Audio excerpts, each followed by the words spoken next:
N-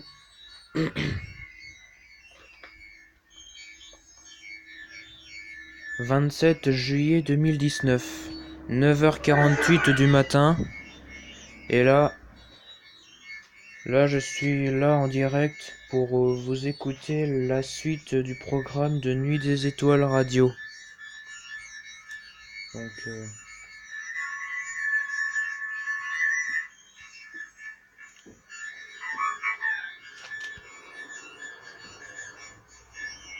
voilà.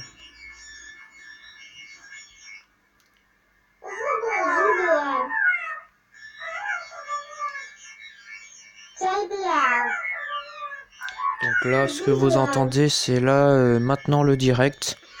À 9h49, c'est les enregistrements aigus ou graves diffusés maintenant sur Nuit des Étoiles Radio. Faut que je trouve un support pour... Tiens, par exemple. Attends, je pousse ça.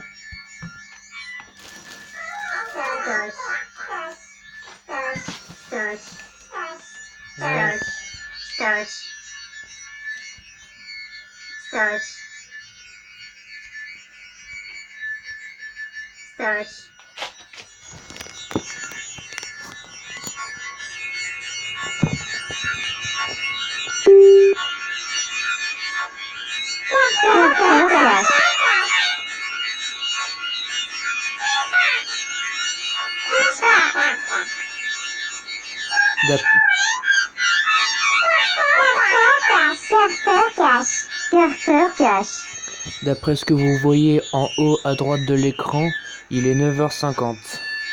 Et là aujourd'hui on est le 27 juillet 2019. Et là c'est pour un live. C'est pour un live de Nuit des Étoiles Radio.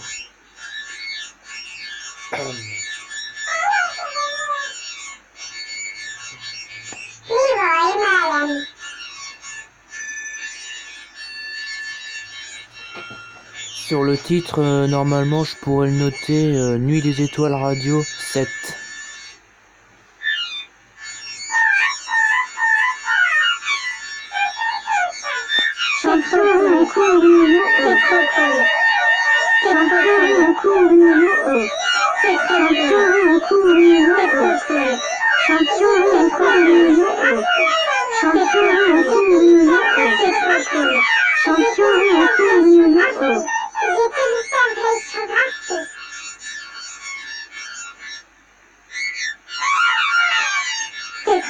Trop bien.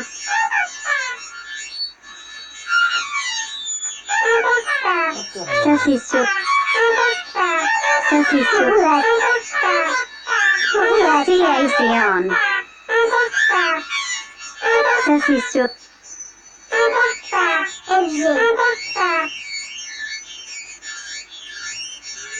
Sur.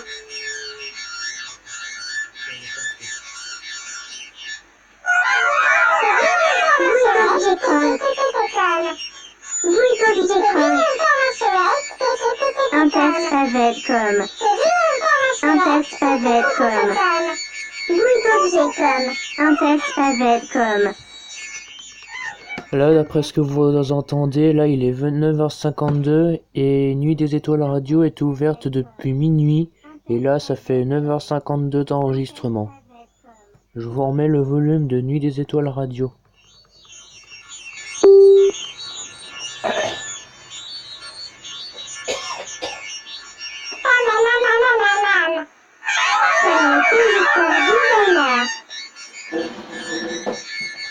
A. A. B. B.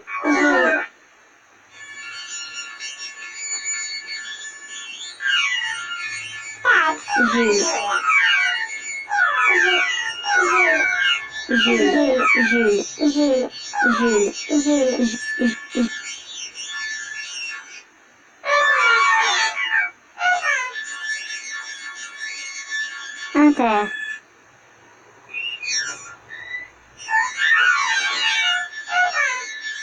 Marcher. Marcher. Market.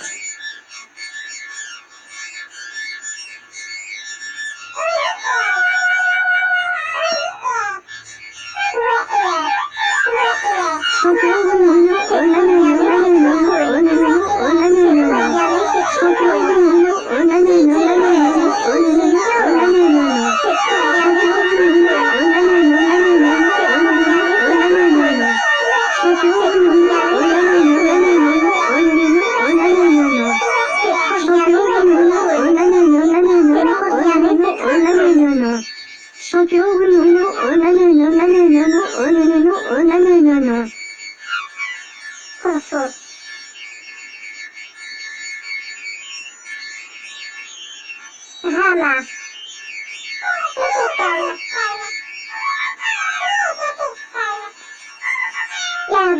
Voilà Rama.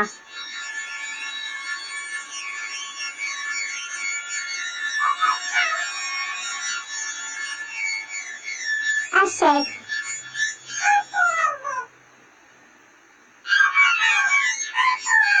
Stash. RTL 9999. Stash. Stash. Stash. Stash. Stash. Stash. Stash. Stash. Stash. Stash. Stash. Stash. Stash. Stash RTL. Stash. Stash RTL. Auchan.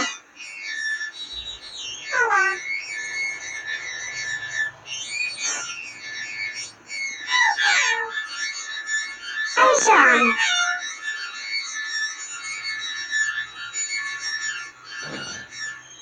Auchan.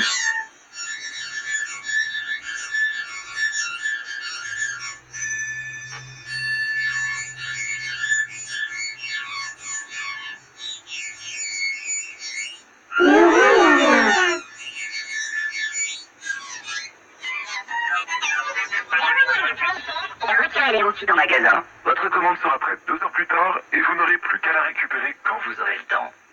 Le roi Merlin. Et vos projets vont plus loin.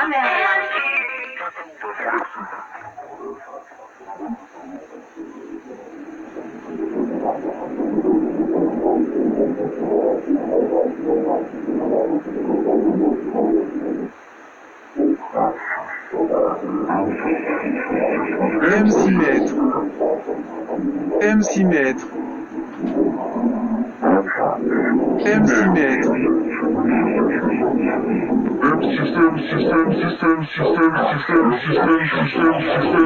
MC Maître, aussi maître, aussi maître.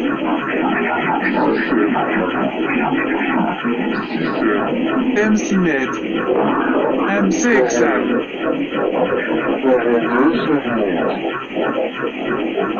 MC Maître. MC Maître. MC Maître. MC Maître.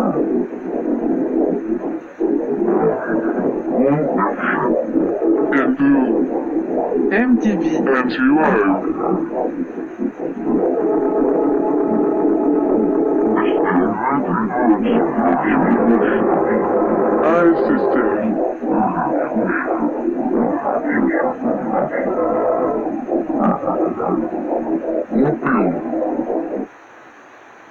Windows 10. Casquette.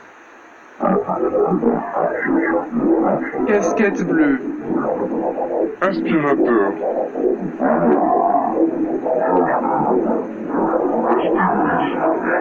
Ordinateur. Cuisine. Téléphone.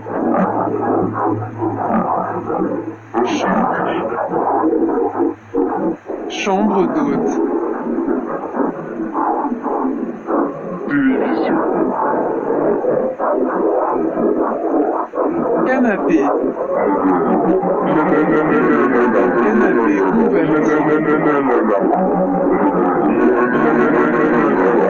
La la la la la la la la. La la la la la la la la. La la la la la la la.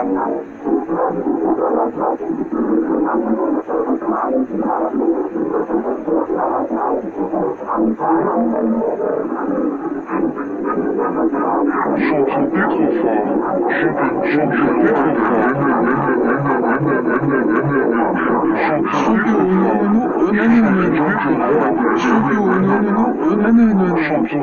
Chantez trop fort.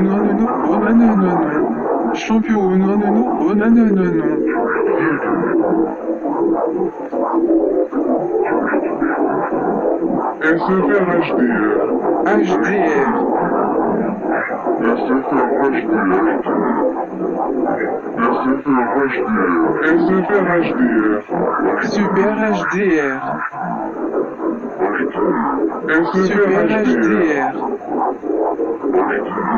SFR HDR. Super HDR. Super HDR.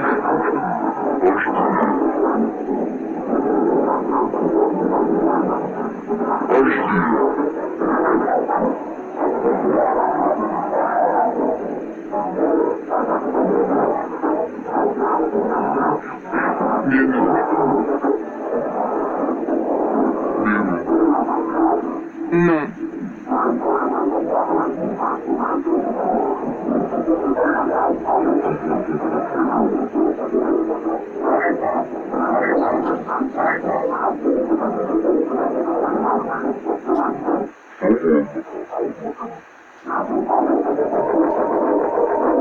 Polissime.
Now the party's over, I'm so tired.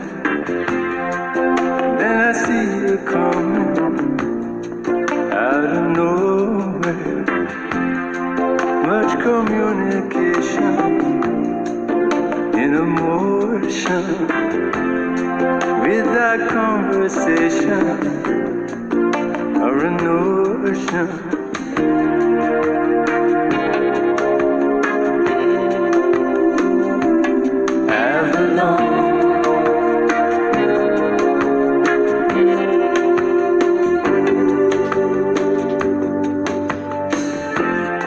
When the samba take you out of nowhere, when the background fading out of focus, yes, the picture's changing every moment, and your destination you don't know where.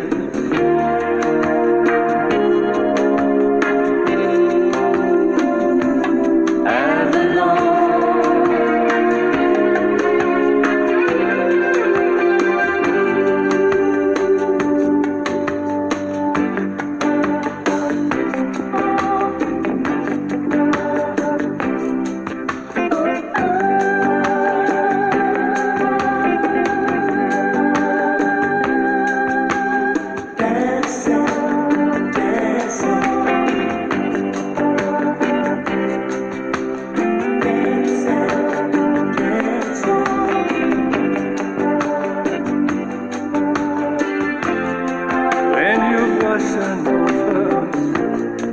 There's no holding. Would you have me dancing out of nowhere?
There was a time that I still felt love. Now I don't know you, but I got a trail of thoughts that keep us connected in blue. Now I'm at the elevation from a different view, looking at the face we once were. I'm diving back into you. I've been diving, diving, diving. I've been silent, diving back into you. I've been diving, diving, diving. I've been silent, diving back into you. I took off and touched the window like I touched the sky. Don't you think we both gone higher? I hope you got some peace of mind.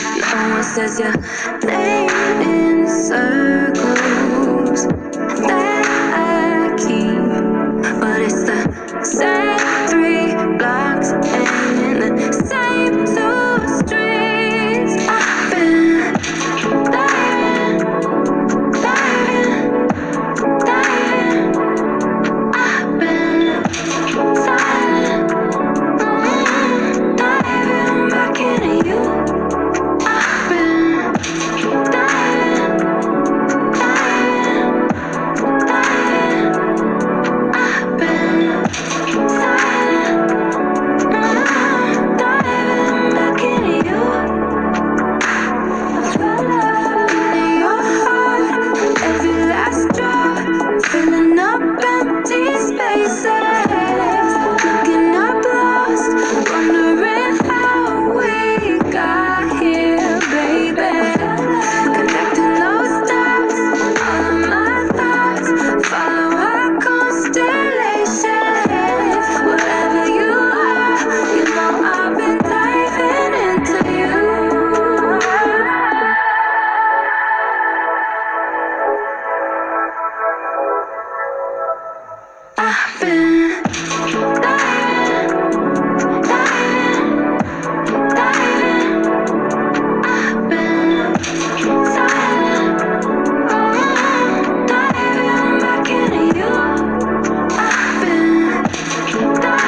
Imagination. Les nuits de Léa. Feuilly était un ouvrier éventailliste, orphelin de père et de mère, qui gagnait péniblement 3 francs par jour et qui n'avait qu'une pensée: délivrer le monde. Il avait une autre préoccupation encore, s'instruire, ce qu'il appelait aussi se délivrer. Il s'était enseigné à lui-même à lire et à écrire. Tout ce qu'il savait, il l'avait appris seul. Feuilly était un généreux cœur. Il avait l'embrassement immense. Cet orphelin avait adopté les peuples. Sa mère lui manquant, il avait médité sur la patrie. Il ne voulait pas qu'il y eût sur la terre un homme qui fût sans patrie. Il couvait en lui-même, avec la divination profonde de l'homme du peuple, ce que nous appelons aujourd'hui l'idée des nationalités. Il avait appris l'histoire exprès pour s'indigner en connaissance de cause. Dans ce jeune cénacle d'utopistes, surtout occupé de la France, il représentait le dehors. Il avait pour spécialité la Grèce, la Pologne, la Hongrie, la Roumanie, l'Italie. Il prononçait ces noms-là sans cesse, à propos et hors de propos, avec la ténacité du droit. La Turquie sur la Grèce et la Thessalie, la Russie sur Varsovie. L'Autriche sur Venise, ses viols l'exaspéraient. Entre toutes, la grande voix de fête de 1772 le soulevait. Le vrai dans l'indignation, il n'y a pas de plus souveraine éloquence. Il était éloquent de cette éloquence-là. Il ne tarissait pas sur cette tâte infâme. 1772, sur ce noble et vaillant peuple supprimé par trahison, sur ce crime à trois, sur ce guet-apens monstre, prototype et patron de toutes ces effrayantes suppressions d'État qui, depuis, ont frappé plusieurs nobles nations et leur ont, pour ainsi dire, raturé leur acte de naissance. Tous les attentats sociaux contemporains dérivent du partage de la Pologne. Le partage de la Pologne est un théorème dont tous les forfaits politiques actuels sont les corollaires. Pas un despote, pas un traître, depuis tout à l'heure un siècle qui n'est visé, homologué, contresigné et paraphé, ne variéture le partage de la Pologne. Quand on compulse le dossier des trahisons modernes, celle-là apparaît la première. Le Congrès de Vienne a consulté ce crime avant de consommer le sien. 1772 sonne l'Hallali, 1815 est la curée. Tel était le texte habituel de Feuilly. Ce pauvre ouvrier s'était fait le tuteur de la justice et elle le récompensait en le faisant grand. C'est qu'en effet, il y a de l'éternité dans le droit. Varsovie ne peut pas plus être tartare que Venise ne peut être dutesque. Les rois y perdent leur peine et leur honneur. Tôt ou tard, la patrie submergée flotte à la surface et reparaît. La Grèce redevient la Grèce, l'Italie redevient l'Italie. La protestation du droit contre le fait persiste à jamais. Le vol d'un peuple ne se prescrit pas. Ces hautes escroqueries n'ont point d'avenir. On ne démarque pas une nation comme un mouchoir. Courfeyrac avait un père qu'on nommait Monsieur de Courfeyrac. Une des idées fausses de la bourgeoisie de la Restauration, en fait d'aristocratie et de noblesse, c'est de croire à la particule. La particule, on le sait, n'a aucune signification. Mais les bourgeois du temps de la Minerve estimaient si haut ce pauvre qu'on se croyait obligé de l'abdiquer. Monsieur de Chauvelin se faisait appeler Monsieur Chauvelin, Monsieur de Caumartin, Monsieur Caumartin, Monsieur de Constant, de Rébec, Benjamin Constant, Monsieur de Lafayette, Monsieur Lafayette. Courfeyrac n'avait pas voulu rester en arrière et s'appelait Courfeyrac tout court. Nous pourrions presque, en ce qui concerne Courfeyrac, nous en tenir là et nous en borner à dire quant au reste, Courfeyrac voyait Tholomyès. Courfeyrac, en effet, avait cette verve de jeunesse qu'on pourrait appeler la beauté du diable de l'esprit. Plus tard, cela s'éteint comme la gentillesse du petit chat et toute cette grâce aboutit sur 2 pieds aux bourgeois et sur 4 pattes au matou.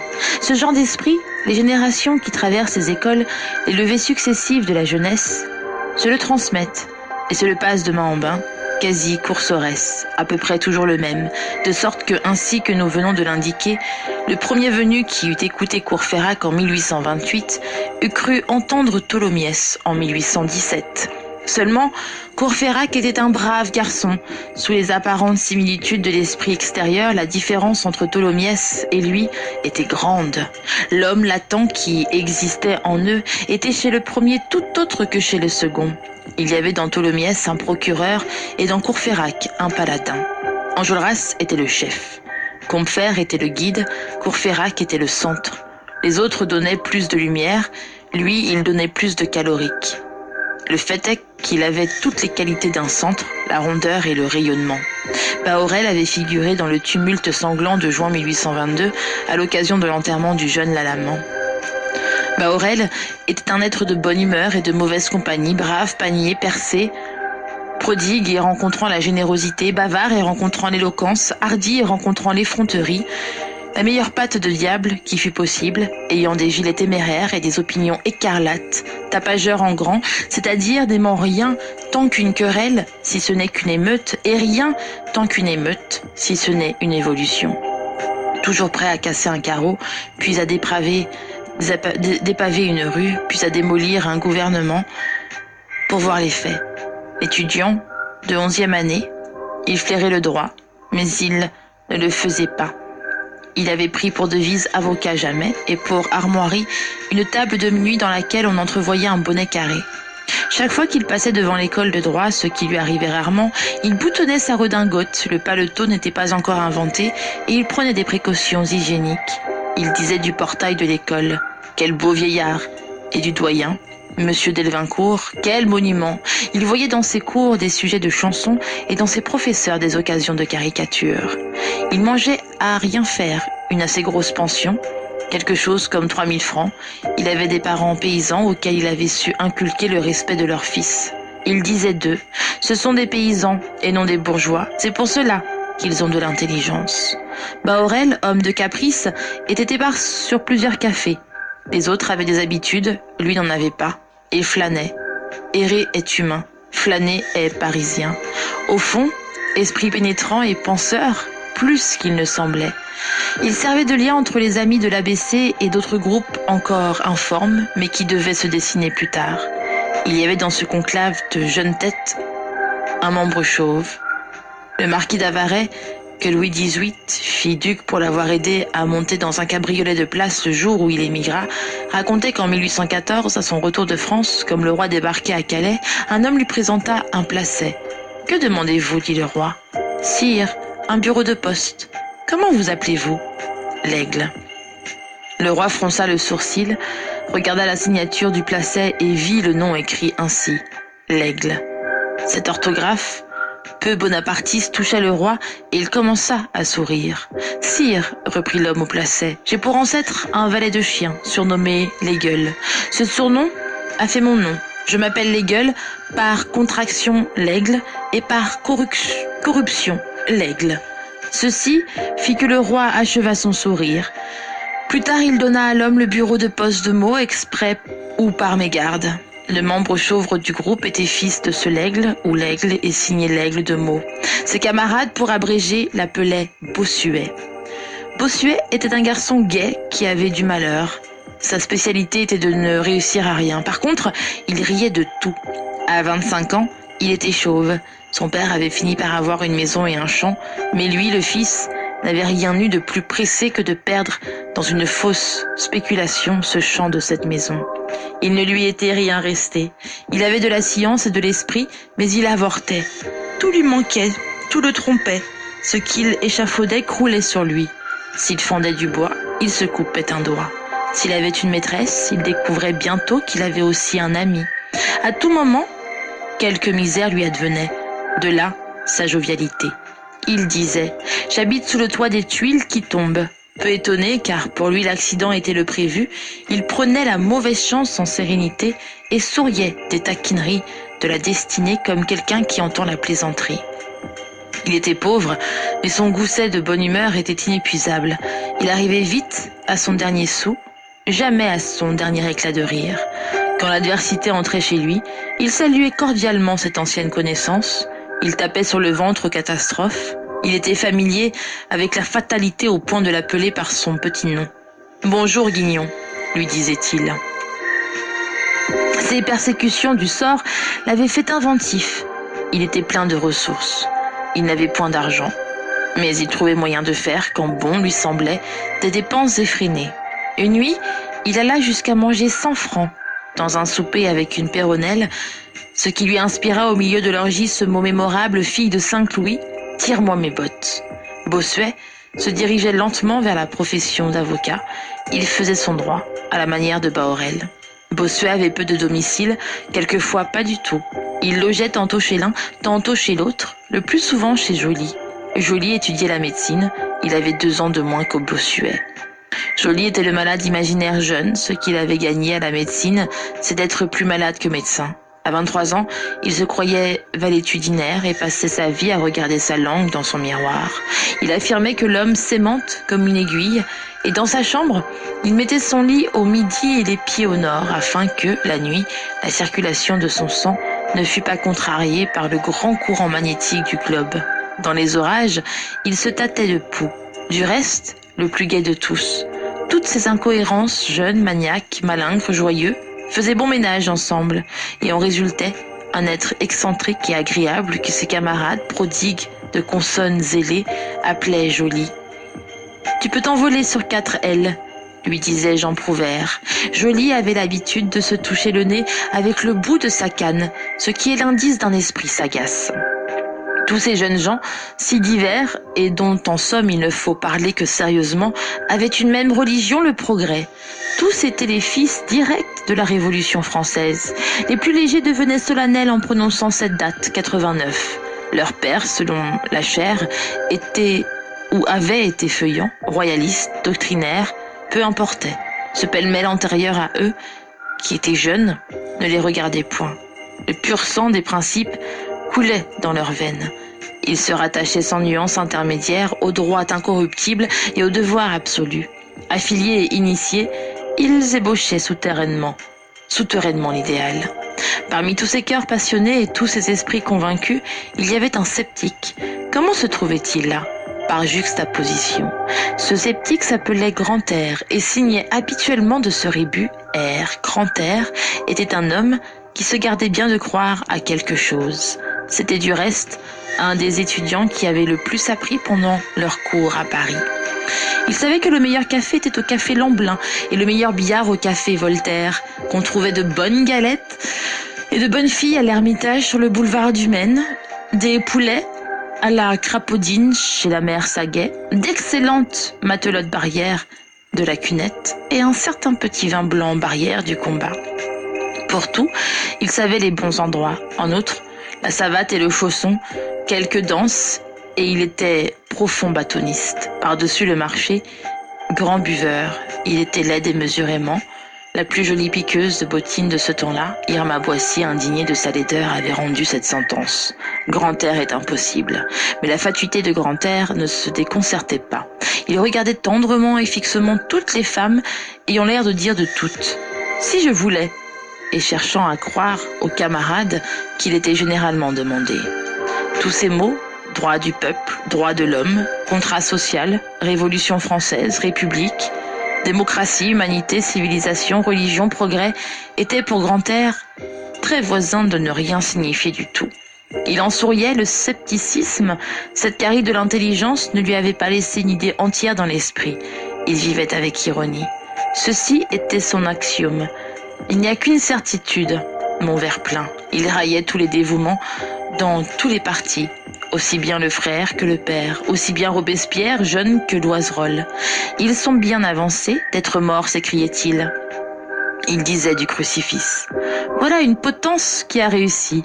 Coureur, joueur, libertin, souvent ivre, il faisait à ces jeunes songeurs le déplaisir de chantonner sans cesse. J'aimons les filles et j'aimons le bon vin.